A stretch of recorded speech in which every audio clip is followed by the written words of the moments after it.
Okay guys, first impressions of a 2024 brand new Beta 390 RS, the Enduro version with the lights and the mirrors and all that stuff. I've been looking for this bike for a while, or looking at it for a while, because my friends are riding the KTM 500s. I kind of wanted something a little more finessey for the woods, because we're trying to rip down some roads on some BDRs. Have to do a little bit of tarmac, pavement stretches, and then longer runs. Yet the Tenere proves to be a little too heavy once you get deep in, exploring some new side trails or whatever. So all right, first impressions, here's what's going on. Got it from a dealer, got a great price, got it out of California. So first impressions, thing arrived 3 weeks ago or something, and I haven't been able to ride it. Just kind of nursing, just coming off a little injury, and so a little knee injury, but everything's good, hopefully. And first impressions, the build quality I like. Looks like the dealer did a pretty good job. I checked all the air pressures, the oil, the brakes. You got to check everything when you get a bike. Doesn't matter if it's new or used, especially if it's used. The first impressions I noticed just riding it around the yard for a second was the clutch is phenomenally soft and buttery and gorgeous. I just probably mentioned before in a previous video that I just sold a WR450F, a 2023. Thing was brand new basically, and it was just so damn kind of unrefined and crude and brutal that I just didn't want to ride that thing in the woods at all. I rode it for about an hour and then I'd had enough. The thing's just too choppy, too violent. Clutch is heavy, unrefined. So I decided to go this route. I was going to try to street legal that WR and do all that stuff, but I said screw it, sold it. And I really wanted the 390 at some point anyway, so here it is. I wasn't planning on buying brand new, but my used deal fell through. So again, first impressions, build quality's nice. Seat's definitely a little firm. I might go with the seat concepts later, but I'll tough it out for now. I usually stand up most of the time. I think my map switch was broken from day one. It doesn't light up when you go into cloud mode. I hope you guys can see everything I'm talking about. I can't see where the camera's shining because of the sun or pointing. So bear with me. Voyager, I haven't explored a ton yet. I did what they talk about. Start it for without touching the throttle, just hit the ignition, let it run for 10 to 12 minutes, let it heat all the way up, and that's supposed to acclimate it to your climate, or to your altitude in a sense. So the bike came from a dealer at 1,000 feet above sea level, and I'm at basically 0 in South Florida. So I don't know if 1,000 feet means much to this thing or not, but thought I'd give that a shot and try it, so I did it. So I'm in total break-in mode right now. I think they say 50% power I should use. So I'm just going to take it easy, but okay, so hopping on, a firm motocross feel, kind of like my YZ450F. Feels a little bit harsh initially in terms of suspension. Obviously, suspension probably takes a little time to break in. Got the nice little key and light setup. Like I said, that clutch is gorgeous. It's so soft and so buttery. I have a damaged right hand, as you can see. I'm missing one of those suckers, an important one.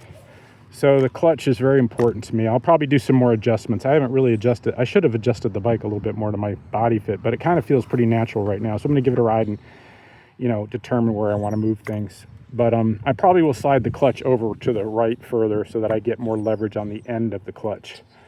But mirrors, they're inexpensive mirrors. They function. I probably won't bother with them too much or changing them out or anything at this point. They break, they break. We tend to be pretty harsh on the bikes once we get in the woods, start dropping shit, and things get broke. But I just let it break and move on. So, all right, here we go. Fire it up. Starts right up, and we'll go. That clutch is just awesome. So we're just gonna take it easy and head down the road a little bit. Seat's a little firm, a little narrow. Feels like a 2x4 somewhat. A soft 2x4, not a piece of hardwood. A nice piece of pine. It's hard to.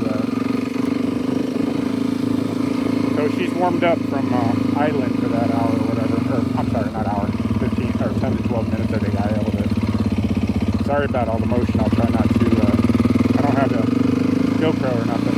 I'll get that fancy. Her power feels great. Obviously, I'm not really juicing it because it's in break-in mode. She's incredibly light, as I think you guys know. There we go. It's like 200, probably 260 pounds as she sits right now. The dealer gave me some gas, so I got a little bit of gas in there. I'm just going to really road ride today. I don't ever want to get it dirty. It's just too clean. I'm just kidding, but I don't have I'm supposed to be heading on a trip in a day or so. I don't know if you guys can hear me because of the wind, but my buddies are headed to Virginia for a BDR, a 3-day BDR, and then they're going to go to the Hatfield McCoys, and I might join them.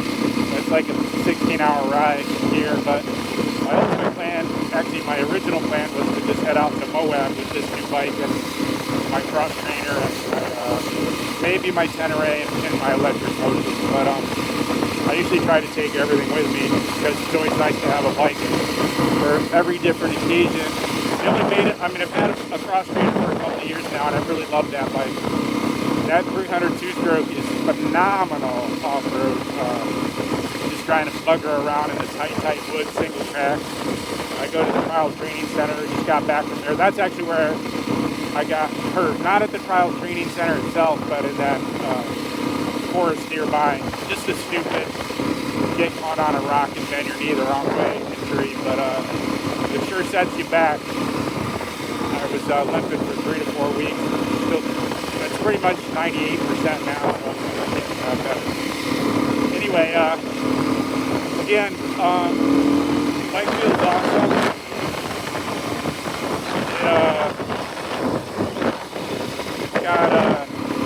It's tall. I wouldn't mind lowering it.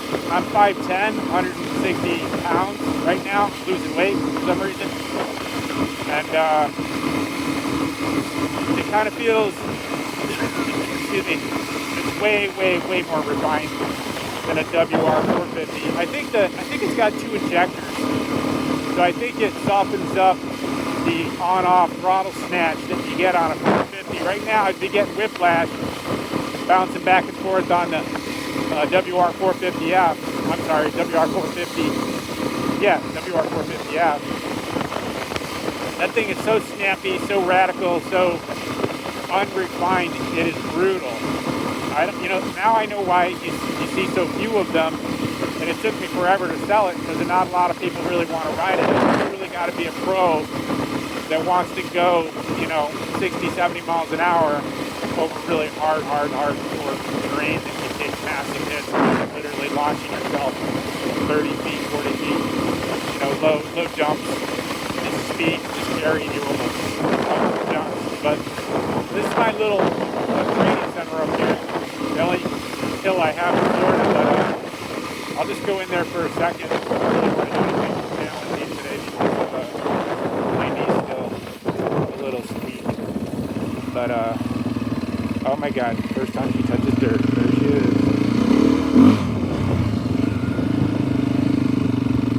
Yeah, I probably won't go back into the trail there. I'll just turn around here. There's a neat little trail in here you can climb up. It's kind of like a 2-story house. The turning radius sucks. I forgot to take the bolts out. I'm going to have to remove the bolts down here if you can see that. Oh yeah, I didn't even back that one in enough. I think what happens is it hits the electronics here. So I got to screw with that. I'm not sure what to do about moving this, but hopefully there's a spacer or something I can get rid of.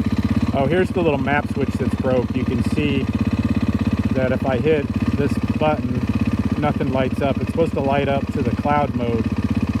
I don't know, it's almost like there's 3 settings. The cloud mode doesn't light up. Now the traction control, I think I've mentioned before, TC, you can see that. That means you get some wheel slip control for first and second gear, I was told by Beta themselves. Hope you can hear me. But anyway, I'm going to take that off and just leave it on the sunshine mode. And the Voyager I'll get into more later. I got it just set at the basic. There's my engine temp, I believe, and then my tach in miles per hour. So yeah, I'll just it feels weird, the bike, because it's new, but the tires are wicked hard. They feel like hard carcasses. The bike's pretty harsh feeling, pretty motocrossy feeling right now. I'll probably back off the clickers as much as I can to let these springs travel and break in. and then I will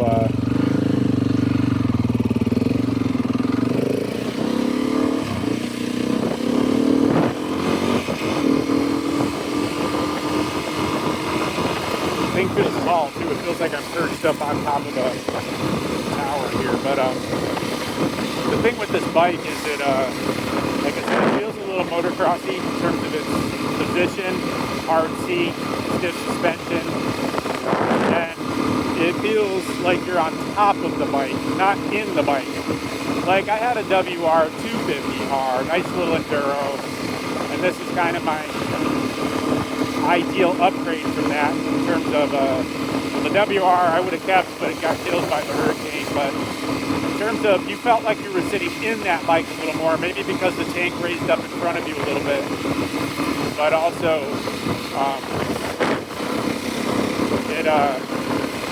it's just a much softer, cushiony ride with a bigger, fatter seat. You know, it's 300 pounds almost, so you get the idea. This is like 260 pounds, hard seat, hard suspension. You're not sitting inside the tank or behind a tank. You're just kind of up on your 2x4 out in the wind. So that's first impression. Not a bad thing. It's just raw bike, you know, good for ripping through the trails and finessing up things where it's lightweight, so forth. So, bike's pretty quiet. I haven't pulled anything off, like I haven't taken off that charcoal filter or whatever, canister or whatever they call that thing. And I haven't taken off the little cap green thing. But that's all for now. I'm just wanted to give you the first impressions. The bike's beautifully refined, much smoother, not so snappy. And clutch is amazing. Rear brake seems real good. Front brake's real good. Oh yeah, it's a performer. I think I'll take this left here and go get out of the way and take this bone down. I'll talk to you guys later. All right, I'm gonna get off here and ride. Can't really ride while I'm talking, but I'm gonna run into something. All right, see you guys later. Over and out. Appreciate any likes and subscribes. Let me know if you have any questions on this bike. Let me know if you have any questions on this bike. I don't know if you heard me. All right, take care. That was first impressions.